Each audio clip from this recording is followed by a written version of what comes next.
Haefner. Welcome to Sports Psych in a Minute, your weekly resource for tips and insights into the mental side of equestrian sport. I had the pleasure last week of auditing the teacher training course for Philippe Carl's School of Lightness. And I left with a renewed appreciation for the complexity and depth of understanding, knowledge, and skill that's required to achieve at the highest level in equestrian sport.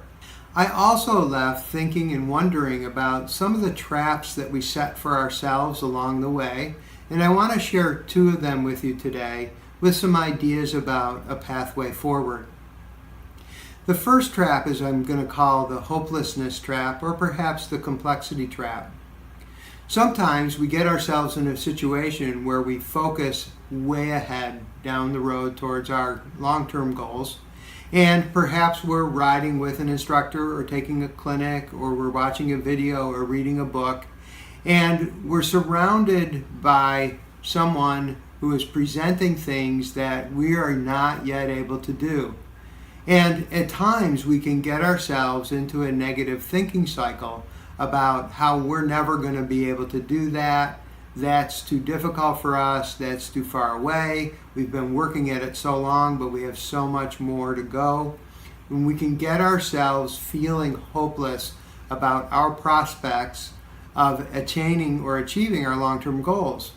And what we run the risk of in those cases is giving up. On the other side of the coin and at the other end of the spectrum, is what I call the simplicity trap, which is that in our seeking confidence, competence, and mastery, we sometimes can overestimate our abilities. We might go to a clinic, master a few important necessary skills, and talk ourselves into thinking that we now have the big picture and we know everything that we need to know. And obviously then, along the way, we are going to have difficulties attaining future goals because we aren't invested in continuing and developing our knowledge, understanding, and skill. So how do we navigate these traps that we can set for ourselves? Like most things in psychology and in equestrian sport, I preach about balance. It's really important to be able to hold at the same time a long-term view and understand how much there is to learn and how much skill there is to develop and how much experience we need to have in order to develop ourselves so that we can achieve at the highest levels of the sport.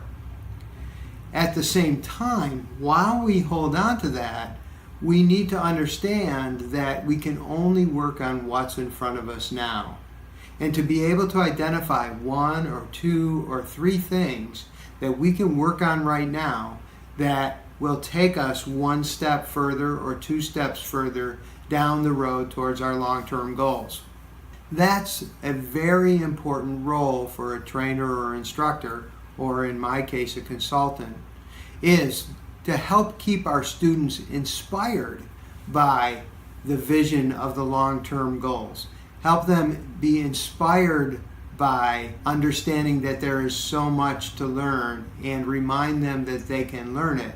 It will require dedication and hard work, but it is something that they can achieve.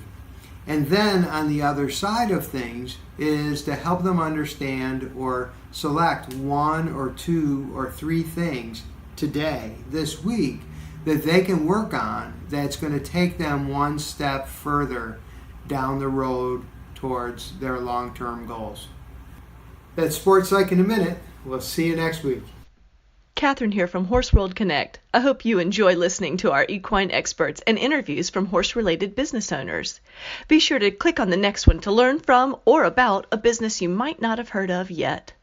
On that same note, be sure to check out horseworldconnect.com to subscribe for giveaway updates from businesses in our online directory and to learn about valuable products and services for you and your horse.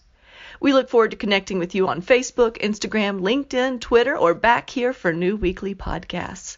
Horse World Connect, directory, podcast, community.